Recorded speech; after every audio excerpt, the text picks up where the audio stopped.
बिस्मिल्लाहिर्रहमानिर्रहीम। अस्सलाम वालेकुम साथियों, वेलकम टू माय चैनल। उम्मीद करता हूँ आप अल्लाह ताला के फजल करम से खैरियत से होंगे और अल्लाह ताला से दुआ भी होंगे अल्लाह ताला आपको अपने ईमान में रखें और आप बार अपनी रहमत देकर नाज़िल करें।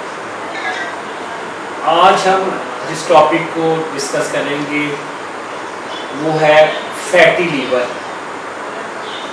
आप जिससे नाम से ही आपको समझ आ रही होगी कि फैट का जिक्र हो रहा है और लीवर का जिक्र हो रहा है। फैट होती है चर्बी और लीवर होता है जिगर। ये जिगर की बीमारी है।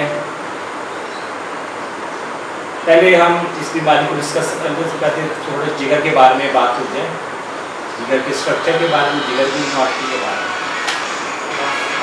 जिगर हमारे जिस्म में सबसे बड़ा एक ग्लैंड है, सबसे बड़ा वजूद है, जो कि हमारे राइट साइड पे राइट रिब्स के नीचे यानी कि दाएं पसलियों के नीचे मौजूद होता है। इसकी ब्राउनिश कलर होता है और इसके मुख्तलिफ फंक्शन होते हैं, बहुत इंपॉर्टेंट फंक्शन होते हैं जिगर के। जिगर का काम निज़ाम हाजमा में अहम रोल है। डाइजेशन में ये खाने को हजम करने के लिए एक केमिकल बनाता है बाइल, जो पित्ते के ज़रिए छोटी आंत में आता है।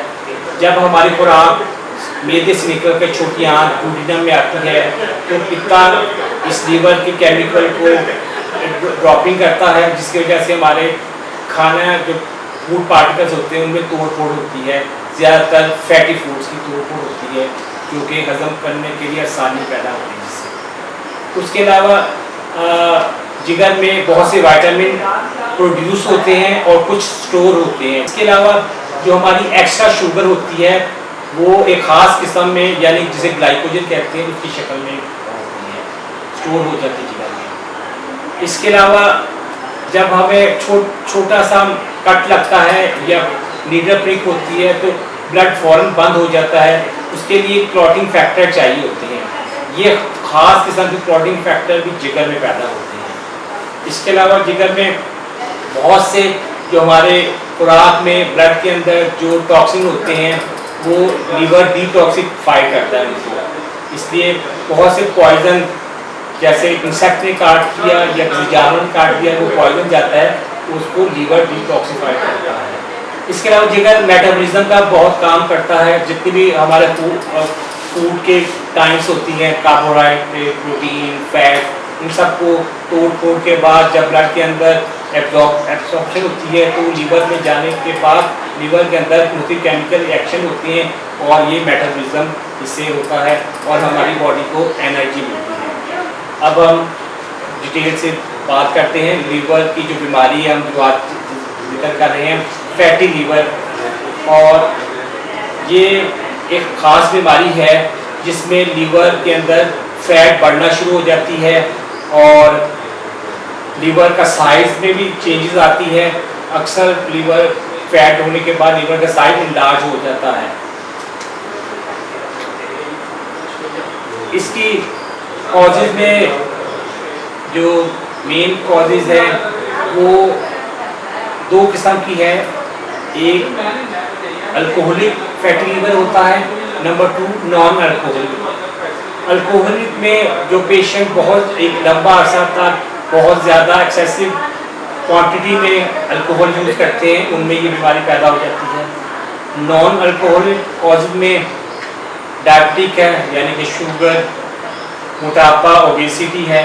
कुछ एक्स्ट्रा मेडिसिन यूज़ करते हैं लोग, मतलब बहुत ज़्यादा एंटीबायोटिक, बहुत ज़्यादा पेन किलर, उनमें भी पैदा हो जाती है। कुछ लोग कैंसर की मेडिसिन यूज़ करते हैं, वो भी वजह बनती है। इसके अलावा बहुत ज़्यादा फैटी फूड का इस्तेमाल करना और बहुत ज़्यादा फास्ट फूड का इस्तेमाल करना, ये भी एक फैटी लीवर का कॉज बन सकता है। इसकी साइंस सिम्टम के बारे में बताएंगे। कोई ख़ास सिम्टम इसमें पैदा नहीं होती जब तक लीवर का साइज बढ़ ना जाए।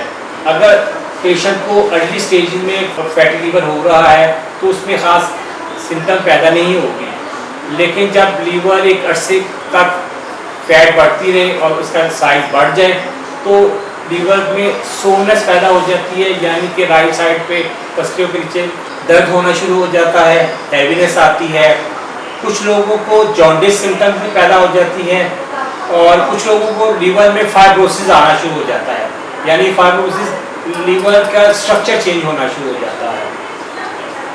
भूख मरीज की कम हो जाती है, मरीज का हाजमा इंडाइजेशन हो जाती है मरीज को, और मरीज को हल्का जॉन्डिस हो जाता है। इसके अलावा मरीज के बॉडी पर स्वेलिंग आना शुरू हो जाती है, यानी एडिमा आना शुरू हो जाता है। इसकी लैब इन्वेस्टिगेशन से पता चल सकता है कि लीवर किस स्टेज तक ख़राब हो चुका है या नॉर्मल है। इसकी सबसे पहले LFT कराया जाता है, लीवर फंक्शन टेस्ट। इसके बाद इसकी अल्ट्रासाउंड, CT स्कैन और MRI, इसमें पता चलाया जाता है कि लीवर का साइज़ क्या है, लीवर के अंदर क्या क्या चीज़ आ रही है। बार लीवर फैटी लीवर होने के बाद लीवर में सिस्ट पैदा होना शुरू हो जाती है, फाइब्रोसिस आना शुरू हो जाता है। इसके अलावा लीवर की बायोप्सी करवाया जाता है, खास नीडल के जरिए लीवर का टिश्यू लिया जाता है और वो लैब में माइक्रोस्कोपिक एग्जामिनेशन के बाद पता चलाया जाता है लीवर में फैट के अलावा क्या क्या चेंजेस आ रही हैं। आप इसके ट्रीटमेंट के बारे में जिक्र करते हैं। होम्योपैथी में बहुत अच्छी दवाइयाँ मौजूद हैं जो कि अर्ली स्टेजेस में ही अगर स्टार्ट कर ली जाए तो पेशेंट का लीवर फैटी होने से बच जाता है और मुकम्मल क्यूर हो जाता है। इसमें कलकेरिया कार्ब मेडिसिन है, फॉस्फोरस बहुत अच्छी दवाई है लीवर को फैट डिस्चार्ज करने के लिए। इसके अलावा जियोनेंथस है, चैलिडोनियम बहुत फेमस दवाई है जो कि फैटी लीवर के लिए भी होती है और अगर इसके साथ मरीज को जॉन्डिस के कारण हुआ हो उसमें भी अच्छी होती है। इसके अलावा लाइकोपोडियम है जिसके साथ मरीज को इंडाइजेशन है, गैसेस फ्लैचुलेंस है।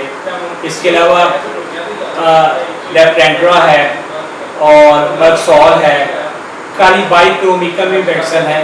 ये चंद दवाइयाँ हैं, लेकिन इसके अलावा भी मटीरिया मेडिका में, रिपर्टरी में बहुत ज़्यादा दवाइयाँ मौजूद हैं जो कि पेशेंट की सिम्टम के मुताबिक, उसके साइन के मुताबिक, उसके लैब इन्वेस्टिगेशन के मुताबिक, उसकी एज के मुताबिक और उसकी हिस्ट्री के मुताबिक मुख्तलिफ पेशेंट को मुख्तलिफ दवाइयाँ दी जा सकती हैं। मैं उम्मीद करता हूँ कि ये मेडिकल इंफॉर्मेटिव लेक्चर, ये वीडियो आपको पसंद आई होगी। कि अगर आपने मेरा ये चैनल सब्सक्राइब नहीं किया तो आप ज़रूर करें ताकि आपको नई वीडियो आपको मिलती रहे और आपकी इंफॉर्मेशन में, आपकी नॉलेज में, आपकी मेडिकल नॉलेज में इजाफा होता रहे और आपको कोई प्रॉब्लम हो या आपके किसी टैलेंट को या किसी जानने वाले को तो आप मुझे कंसल्ट कर सकें। आप मुझे कमेंट्स में भी कर सकते हैं, आप मुझे फ़ोन पे भी बात कर सकते हैं, व्हाट्सएप भी कर सकते हैं और आप मेरी क्लिनिक भी विज़िट कर सकते हैं। अल्लाह हाफिज़।